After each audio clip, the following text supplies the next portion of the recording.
العمل متكلف 30 جنيه منهم 20 جنيه رايحين للممثلين والعمل كله متكلف 10 جنيه بس. لو بتتكلم في اني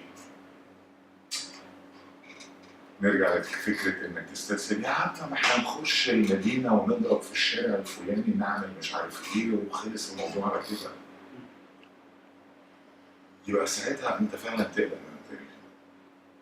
انما لا، انت عندك مهندسين ديكور زي الفل، عندك ستايلستس او مصممات ازياء بيرفكت بيرفكت.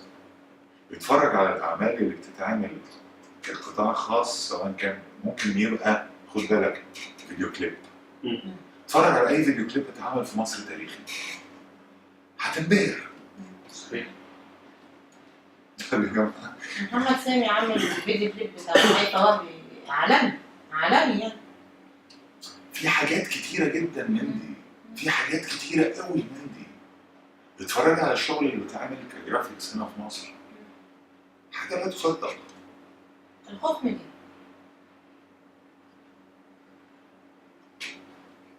مش عارف والله العظيم مش عارف.